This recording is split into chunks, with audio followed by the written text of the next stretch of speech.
Nous allons continuer les enseignements sur la masturbation.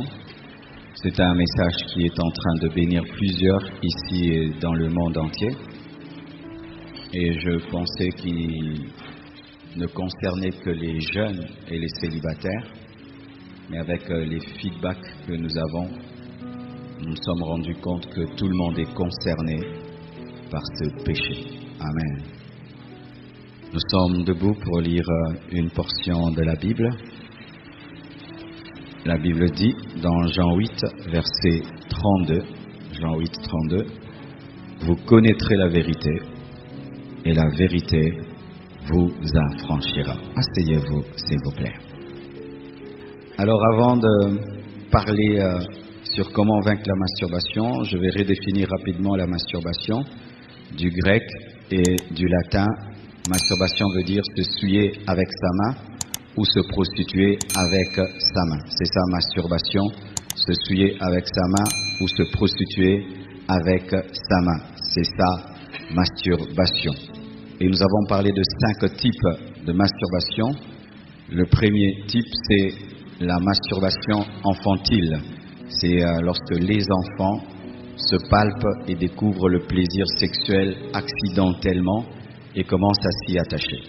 Deuxièmement, il y a la masturbation autosuffisante.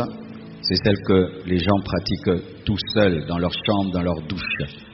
Et troisièmement, la masturbation mutuelle, c'est lorsque deux personnes vis-à-vis se touchent elles-mêmes face à un autre. C'est-à-dire, tu ne touches pas l'autre, l'autre ne te touche pas, mais tu te touches devant lui.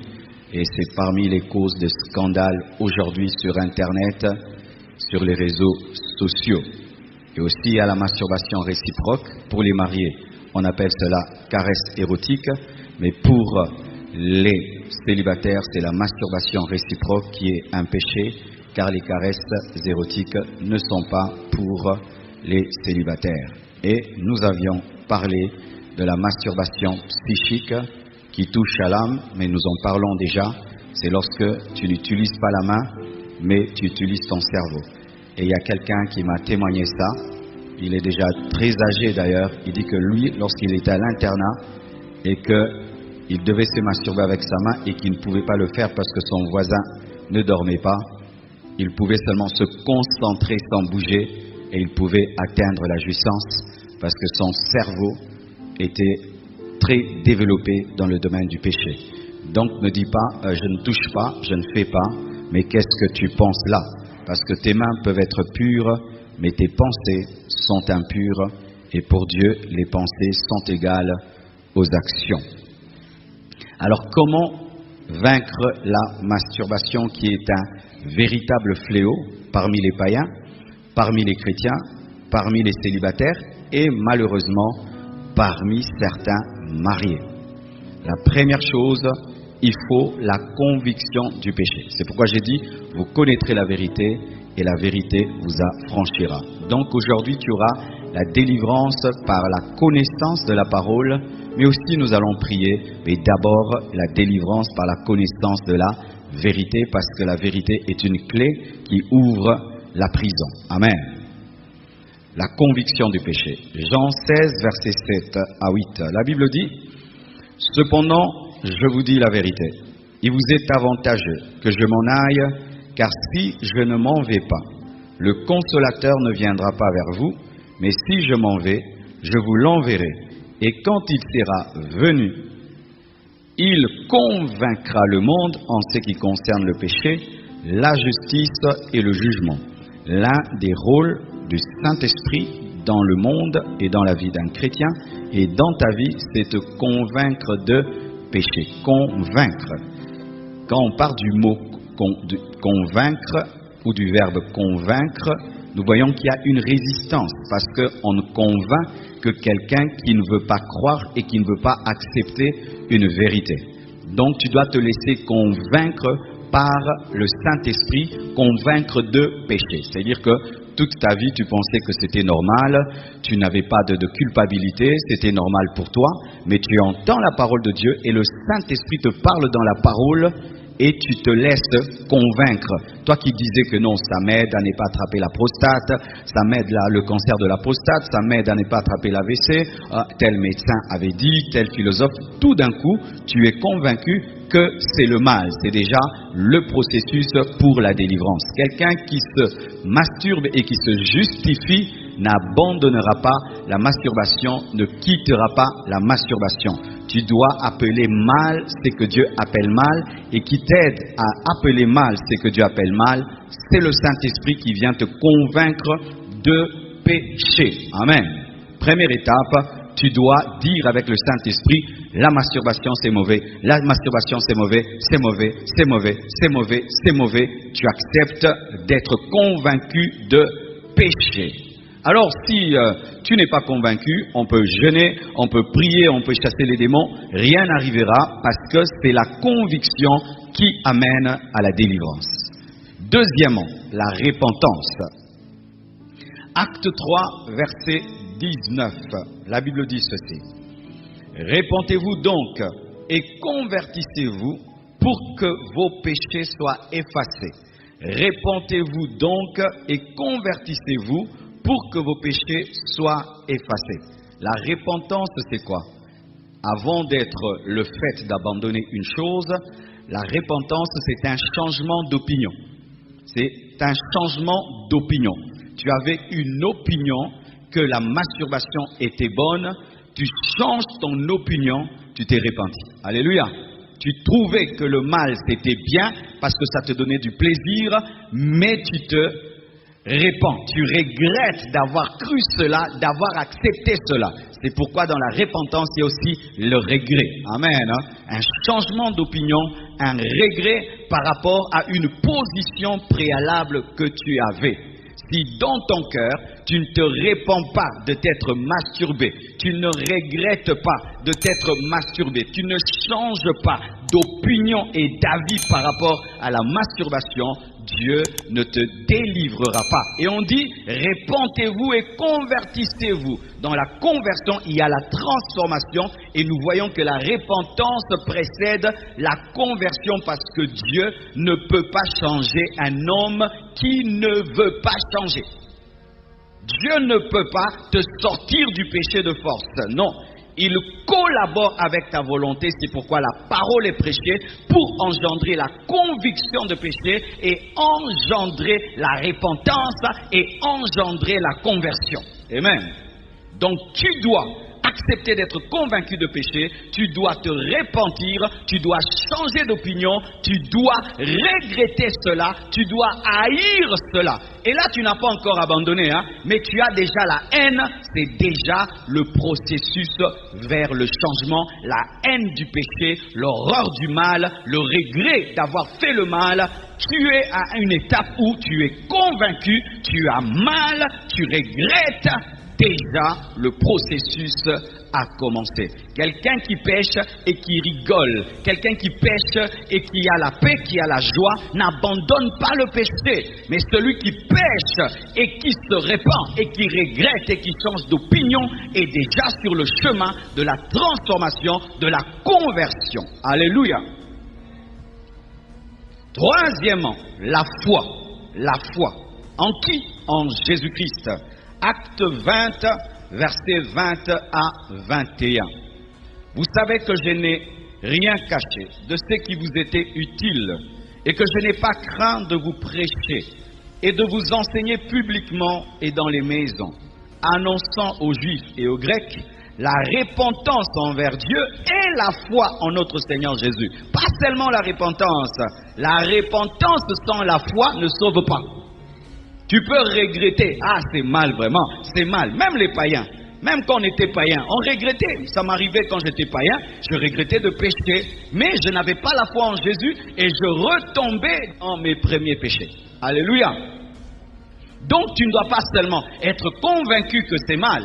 Tu ne dois pas seulement regretter et haïr ce mal. Tu dois aller maintenant auprès de celui qui donne la force et la nouvelle nature qui peut dominer la masturbation. Tu dois croire en Jésus. Pourquoi? Tu ne le vois pas.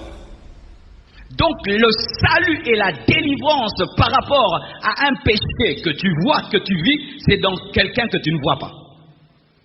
Ah oui, mes frères, la foi, sans la foi, tu ne peux pas abandonner le péché. Satan attaque la foi, pas seulement pour s'opposer au miracle, pour s'opposer aussi à la sanctification, parce que nous nous sanctifions parce que nous croyons. Si tu cesses de croire que Dieu existe, tu cesses de croire que Jésus est le sauveur de l'humanité, tu vas retourner à tes anciens péchés. Donc la foi aussi engendre la sanctification. Tu dois croire. Pas croire en toi. Oh, j'ai essayé. Je ne parle pas de toi. Non, 3 fois j'ai essayé. 10 fois j'ai essayé. J'ai fait pendant 10 ans. Je ne parle pas de toi. Je parle de Jésus qui a tout accompli. Tu dois croire qu'en croyant en Jésus, tu vas être délivré de la masturbation. Et si tu crois, tu vas avoir le miracle de la sanctification. Souvent, nous avons la foi pour être guéris d'une maladie. Nous avons la foi pour recevoir de l'argent, mais nous n'avons pas la foi pour recevoir la sainteté. La foi en Jésus. Pour que tu ne tombes pas dans l'orgueil et que tu puisses dire « Ah, je me suis discipliné. Je suis vraiment fort. Je l'ai fait par ma propre force. » Il faudrait que tout revienne à la gloire de Jésus. Jésus, tu dois croire que quand Jésus mourait, il mourait aussi pour la masturbation. Que lorsque son sang coulait aussi par rapport à la masturbation. Et lorsqu'il a dit tout est accompli, il a dit tout est accompli aussi par rapport à la masturbation. Le péché de la masturbation n'a pas échappé. D'ailleurs, on a crucifié ses 2 mains.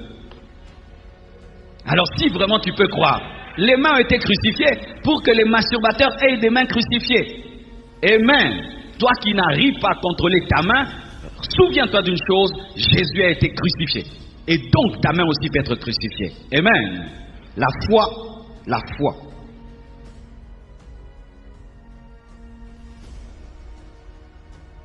Comment faire pour sortir de la masturbation? Ah, il faut reconnaître que c'est un péché. Parce qu'il y a des gens qui disent que la masturbation n'est pas un péché. Ils disent que c'est le péché des sanctifiés. Au lieu que tu puisses aller coucher avec une fille, fais ça toi-même. Non, c'est un péché. Pourquoi? Parce que c'est un dérèglement sexuel, c'est une autosatisfaction, alors que Dieu n'a pas fait la sexualité pour une autosatisfaction, mais pour la satisfaction de l'autre dans le cadre du mariage. Donc il faut d'abord que tu puisses reconnaître, et puis que tu puisses te repentir en venant auprès de Jésus-Christ de Nazareth, qui est le seul chemin de la délivrance. Et si, après avoir reçu Jésus-Christ, tu sens cette oppression continuer, prends autorité sur ce démon au nom de Jésus-Christ. Et si ça perdure, cherche des enfants de Dieu, des serviteurs de Dieu qui vivent dans la sainteté pour qu'ils prient pour toi. Tu dois éviter aussi les pensées impures, car les pensées amènent à la masturbation. Tu dois éviter les films pornographiques qui amènent à la masturbation. Tu dois éviter les musiques remplies d'insanité qui poussent à la masturbation. Tu dois éviter les milieux des gens qui encouragent, qui tolèrent et qui comprennent la masturbation. Tu dois éviter les livres érotiques qui poussent à la masturbation. Tu dois éviter les photos, les livres pornographiques qui poussent à la masturbation. Et tu dois aussi éviter de te mettre dans une situation de convoitise, comme on voit des hommes, une femme passe, il doit la regarder 2 fois, des filles qui regardent les hommes bizarrement. Il faut éviter la convoitise, parce que c'est souvent comment? Tu regardes une femme, tu ne peux pas la voir, tu gardes son image dans ta tête, et quand tu rentres à la maison, tu te masturbes en pensant à elle. Tu as commis l'impudicité, tu as commis l'adultère par ce fait. Tu dois sortir de cela, et cela n'est possible que par l'aide du Saint-Esprit, car il est écrit, ce n'est ni par force ni par puissance, mais c'est par mon esprit, dit le Seigneur. Et je dis à tout enfant de Dieu, pas seulement les hommes de Dieu, je dis à tout enfant de Dieu et à toute personne de veiller sur ce que tu regardes, de veiller sur les fenêtres de ton âme. Les fenêtres de ton âme, ce sont les yeux et les oreilles. Ne regarde pas n'importe quoi et n'entends pas n'importe quoi. Tout ce que tu regardes et tu entends et qui te pousse au péché, arrête de le regarder, sinon cela va te tuer. Et Dieu peut faire des miracles, parce que lorsque j'ai fait l'émission, Il y a beaucoup de gens qui nous ont appelés, même par texto, on leur écrivait que Dieu te délivre de la masturbation, et ils étaient délivrés. Il y a d'autres, ils suivaient seulement l'émission, il a senti une force sortir de lui. Et je crois que pendant que je parle là, il y a une puissance de sainteté, une puissance de l'esprit qui est en train de sortir au travers de cet écran, afin de te toucher, de te libérer de cet esprit de masturbation.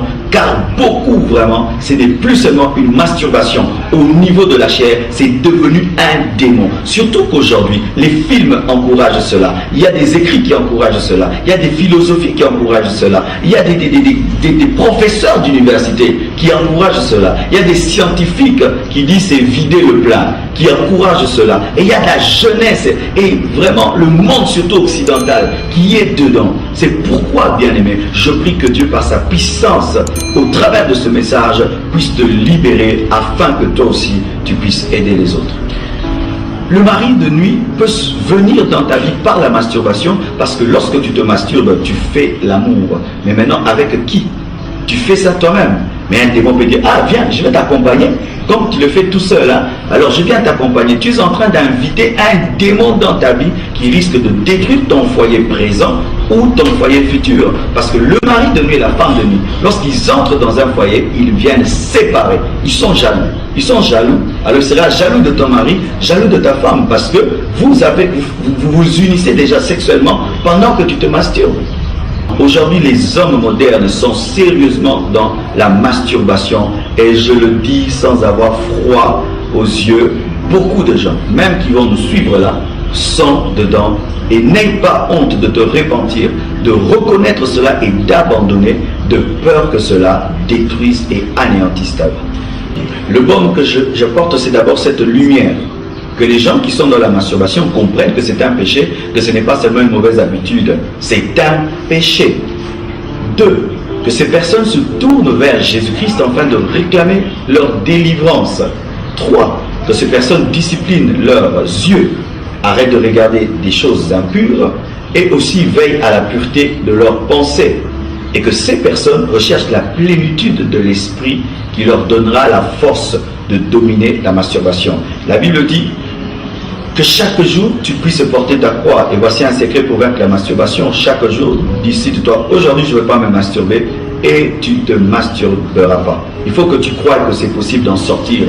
Parce qu'il y a des gens qui disent, ah, ça fait depuis que j'ai 10 ans je me masturbe, depuis que j'ai 15 ans je me masturbe. Est-ce que je vais arriver? J'arrête pendant 2 mois puis je recommence. J'arrête pendant 1 semaine et puis je recommence. C'est possible. Nous avons des témoignages des gens qui ont totalement arrêté jusqu'aujourd'hui, et tu peux aussi être délivré car Jésus-Christ t'aime. Ce message n'a pas été donné afin de te condamner, mais pour te sauver, pour t'aider. Prenez ce message très au sérieux, car derrière la masturbation se cachent des démons et se cache la mort.